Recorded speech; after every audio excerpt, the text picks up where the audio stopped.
여러분 안녕하십니까? 오늘은 송배전 공학 21강이 되겠습니다. 교재로 따지면 9장 이상전압에서부터 10장 보호개전 방식입니다. 보호개전 방식은 예제 10-4까지 걸쳐서 문제를 내봤습니다. 오늘 문제는 전체 6문제인데 모두 다 쉽지 않은 문제였습니다. 간단하게 하나씩 보도록 하겠습니다. 첫 번째 문제입니다. 101회 4교시 문제인데 전력계통에서의 절연협조에 대해 설명하시오. 이건 오늘 이제 같이 풀어볼 내용입니다. 자, 문제 2번. 절연 레벨에 따른 절연 방법을 설명하고 우리나라 계통에서 저감절연 채택이 가능한 이유에 대해서 피레기 제한전압을 중심으로 설명하라. 이것은 상당히 좋은 문제입니다. 이 피레기 제한전압을 중심으로 해서 전력의 저감절연을 할 수 있고 결국 이제 절연 협조 차원에서 저감절연이 되는 것이죠. 그것에 대한 구체적인 사례를 들고 설명을 해라. 이런 내용이니까 상당히 좋은 내용이고요. 자, 문제 3번은 자, 그림과 같은 송전계통에서 변전소로부터 9m 떨어진 지점에서 일선 지락 고장이 발생했을 때에 일선 지락 전류를 구하라. 그러니까 이것은 대칭 좌표법을 가지고 일선 지락 전류를 구하라라고 하는 이제 이런 문제가 되겠죠. 그래서 이것은 풀어보지 않으면 만약에 시험에 나왔다고 하면 전혀 손을 댈 수 없는 문제이죠. 이것은 그래서 반드시 봐야 되는 그런 문제가 되겠습니다. 문제 4번이 되겠죠. 문제 4번은 우리 이제 154 계통에서 154 계통하고 345 계통의 피레기 충격비를 비교하시오. 이런 내용이죠. 이 충격비라고 하는 단어도 좀 생소하겠지만 이 154 계통하고 345 계통의 피레기 충격비를 비교하는 것, 또 피레기의 충격비가 큰 것이 좋으냐 작은 것이 좋으냐 이런 내용도 정리가 돼야 되겠죠. 충격비라고 하는 것은 충격방정 개시전압을 상용주파 방정 개시전압의 파고값으로 나눈 값을 얘기하는 것이죠. 그래서 충격방정 개시전압은 낮은 게 좋고 그 다음에 상용주파 방전 개시전압의 파고값은 높은 게 좋죠. 그러다 보니까 충격비는 어떻게 되겠어요? 전체적으로 낮아질 수밖에 없습니다. 그래서 낮은 게 더 좋다. 이런 얘기도 말씀을 드렸었죠. 자, 문제 5번은 계통보호의 기능과 목적에 대해 설명하시오. 그래서 이런 아주 단순한 문제이긴 하지만 10점짜리로 나올 수 있다. 그래서 이건 정리를 해 두셔야 된다. 이렇게 말씀을 드렸습니다. 자, 문제 6번은 용어에 대한 설명입니다. 이 정도면은 아마 25점 정도도 나올 수가 있지 않느냐 이렇게 생각하죠. 그래서 역섬락에 대한 얘기, 그 다음에 철탑 역섬락에 대한 얘기, 경관 역섬락, 그 다음에 절연협조, 이게 아주 비중을 많이 차지할 수밖에 없겠죠. 그 다음에 증분 사용 수량과 물의 증분 단가, 물론 이것은 어디에서 나오는 거냐면 전력계통에서 나오는 문제죠. 이것도 쉽지 않은 문제가 될 수가 있습니다. 그래서 이 전체 6개 문제 중에서 오늘은 1번 문제에 대해서 여러분들과 같이 한번 고민을 해보도록 하겠습니다. 오늘 아까 1번 문제에 대해서 두 개 정도의 답안지를 골라봤습니다. 첫 번째 답안지입니다. 절연협조에 대하여 설명하시오. 그래서 절연협조의 의의에 대해서 잘 정리가 되어 있죠. 경제성과 합리적인 선정이다. 이것은 기본적으로 들어가는 키워드라고 했습니다. 그 다음에 이 경제성과 합리적인 선정을 위해서 절연협조라는 개념하에 적절히 선정하는데 이 절연협조의 기본은 여기 좀 빠져서 제가 추가를 시켰습니다. 기본 검토사항이 뭐라고 했습니까? 기기의 보호 레벨, 그 다음에 이상전압의 크기, 그 다음에 기기의 절연 강도. 이게 바로 절연협조의 기본이다. 그래서 이 내용은 빠져서는 안 됩니다. 이건 빠져서는 안 되고 반드시 들어가야 될 내용이고요. 그 다음에 이제 절연협조의 기본 개념이죠. 송전계통에서 발생되는 것은 어떻게 내뢰와 외뢰로 구분되는데 내뢰는 어떻게 돼요? 상교 대지전압의 최대 4배니까 그것은 자체적으로 버텨야 된다. 이게 기본이고 외래에 대해서는 어떻게 됩니까? 이것에 대해서 대책을 세우거나 이것을 기준으로 해서 절연을 할 수 없다고 그랬죠. 기술적으로도 불가하지만 경제적으로도 이거는 말이 되지 않는다 이런 얘기입니다. 그래서 이 외래에 대해서 기본을 세워야 된다 이렇게 말씀을 드렸고 거기에 이제 기본적인 이 섬락 빈도 그림은 반드시 들어가야 된다 얘기했었죠. 그래서 피레기의 제한전압, 그 다음에 애자련의 방전 특성, 애자의 절연 강도, 기기의 절연 강도 이 순서대로 하는데 자 여기에 이해하기 아주 쉬운 그림이었죠.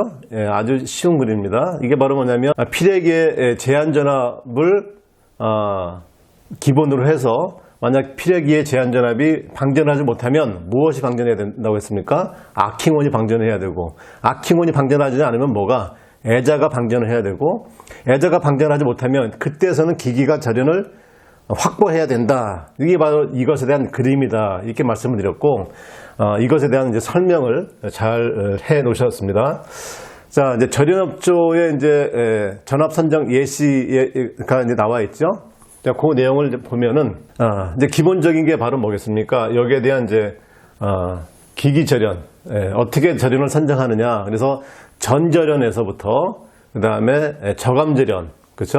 저감 절연. 그 다음에 충격 방전 개시 전압은 만약에 갭 타입이라 한다고 하면은 제한 전압의 관계, 제한 전압과의 관계. 그래서 피레기 전격 전압을 이렇게 산정을 한다. 그래서 각 전압 계통별로 절연업주의 비교표 아주 잘 그리셨습니다. 그래서 여러분들 이것은 반드시 숙지하셔서 표에 반영을 해주셔야 될 이런 내용이 되겠죠. 그 다음에 전체 우리 계통에서의 절연 협조는 어떻게 할 것이냐, 그죠? 절연 협조는 어떻게 할 것이냐. 그래서 송전선에 대한 내용들이 되는 것이죠. 송전선에 대해서는 애자의 절연 강도는 상용 주파의 빈번한 절연 전압을 견딜 수 있어야 된다. 이게 내뢰에 대한 얘기가 되겠고, 그다음에 제표를 방식 채용하고, 그다음에 이제 가공기성 같은 경우에는 유도뢰와 직경뢰를 기본적으로 차폐를 해야 된다. 그래서 유도뢰에 대해서는 뭐라고 했어요? 보호율. 그렇죠? 그다음에 직경뢰에 대해서 뭐라고 그랬습니까? 보호 효율이다. 이렇게 말씀을 드렸습니다. 그래서 이 두 개의 정의도 정확하게 이해를 하고 계셔야 된다. 이런 말이고, 그다음에 송전선용 피레기 도입하고 탑각 접지저항을 저감시켜야 되겠죠. 왜 접지저항을 저감시켜야 된다고 했냐면 역섬락 방지 대책으로서 탑각 접지저항을 저감시켰는데 거기에 들어가는 게 바로 뭐가 된다고 했습니까? 매설 지선이라고 했고 또 하나는 침상 접지봉이다. 그래서 지난주에 설명을 드렸던 걸로 기억을 하고 있습니다. 그 다음에 가공지선하고 송전선로 간의 이격거리도 증가해야 된다. 뭐 때문에 그런다고 했습니까?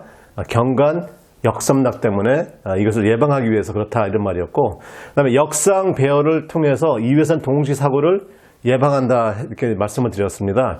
그래서 이 답안지에는 좀 아쉬운 게 뭐냐면 전체적으로 이제 답안지가 여유가 많이 있는데 이렇게 여유가 많이 있습니다. 그래서 그림들이 좀 들어가지 않았죠. 그래서 역상 배열에 대한 그림도 좀 들어갔으면 좋았을 거고, 그다음 매설 지선에 대한 그림이나 침상 접지봉에 대한 그림, 또 내지는 가공지선과 송전선로 간의 이격거리, 그러니까 1회선에 한해서는 이격거리가 충분히 확보되어야 된다라고 했기 때문에 그 경관 역섬락에 대한 그림도 좀 들어갔으면 아주 좋은 답안지가 될 뻔했다 이런 얘기입니다. 자, 그 다음에 다음 우리 수강생의 답안지를 보겠습니다. 자, 전력계통의 이제 절연협조에 대한 설명을 쭉 잘 정리해 주셨습니다. 그래서 내용을 보시면 이 전력계통 내 각 기기는 자체 기능에 따른 절연 강도와 사고 발생 시 사고 범위를 최소한으로 억제해서 신뢰도를 높이고 전력기기, 애자 등의 상호 간의 절연 강도를 적정하게 하기 위해서 계통의 절연 설계를 합리적, 경제적으로 해야 한다라고 하는 것이 절연협조의 기본 개념이다. 이제 이런 얘기고, 그럼 절연협조에 대한 원칙은 뭐냐? 이게 바로 뭐냐면 내부 이상 전압에 대해서는 견뎌라, 외부 이상 전압에 대해서는 적정하게 설계를 해라 라고 하는 게 기본 내용이 되겠죠. 그 내용을 잘 적어주셨고, 그래서 그러면 전력계통에서의 내부 이상 전압 발생은 어떤 것들이 있느냐. 그래서 비접지 계통에서, 그 다음에 직접 접지 계통에서 각각 발생될 수 있는 지속성 이상 전압의 크기를 잘 정리를 해 주셨습니다. 자, 그 다음에 이제 외부 이상 전압에 대해서는 자체 보호 레벨을 높여서 해야 되는데 그 보호 레벨을 높이는 기준이 뭐냐? 피레기의 제한 전압이 된다라고 하는 것까지 아주 정리가 참 깔끔하게 잘 되어 있는 답안지입니다. 그래서 계속 이어서 그러면 계통별 피레기 제한 전압은 어떻게 되느냐? 그게 바로 이제 먼저 딱 정리를 해 두셨고, 그 다음에가 뭐냐면, 이 계통별 빌값도 같이 이렇게 정리를 잘 해 주셨죠. 빌값 정리가 잘 돼 있다 보니까 이 전력계통의 빌은 기본적으로 52 플러스 50이다 이렇게 얘기를 했고, 그 다음에 154 계통에서는 이것에 의해서 750kV가, 그 다음에 345에서는 1550, 765는 3550인데 이것과 제한전압과의 간격이 매우 크기 때문에 뭘 가능하다고 했냐면은 저감절연이 가능하다 이렇게 얘기를 했었습니다. 그래서 이 저감절연 할 수 있는 근본 데이터가 뭐냐? 자, 변압기의 절연 강도는 피레기의 전압하고 피레기 접지 저항의 전압 강압은 이 전압 강압은보다 크기만 하면 될 것 같다. 이러한 전제 조건 하에서 어떻게 저감절연을 시켜봤다 이겁니다. 그래서 154, 345, 그 다음에 765까지 저감절연을 잘 정리가 아주 잘 되어 있습니다. 이 정도의 답안지는 매우 수준이 높은 답안지입니다. 자, 이렇게 해놓고 그 다음에 이제 하나씩 내용을 올라가죠. 어떤 내용이 올라가냐면은 그럼 송전선에서의 절연업주는 무엇이냐? 그래서 애자의 절연, 가공지선의 설치, 탁곽 적지장의 감소, 그 다음에 가공지선과 전력선 간의 충분한 이격거리, 그 다음에 불평형 절연, 제표로 방식 채용, 그 다음에 송전선용 피레기 설치가 있다.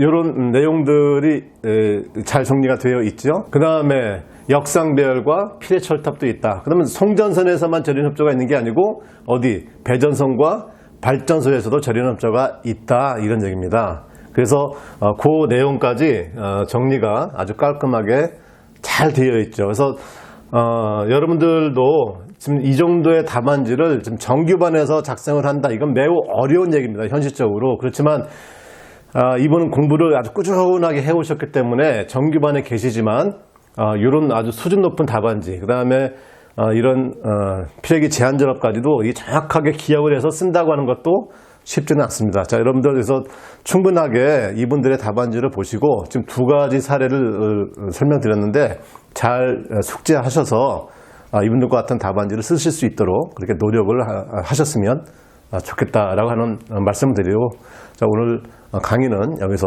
마치도록 하겠습니다. 여러분 수고하셨습니다.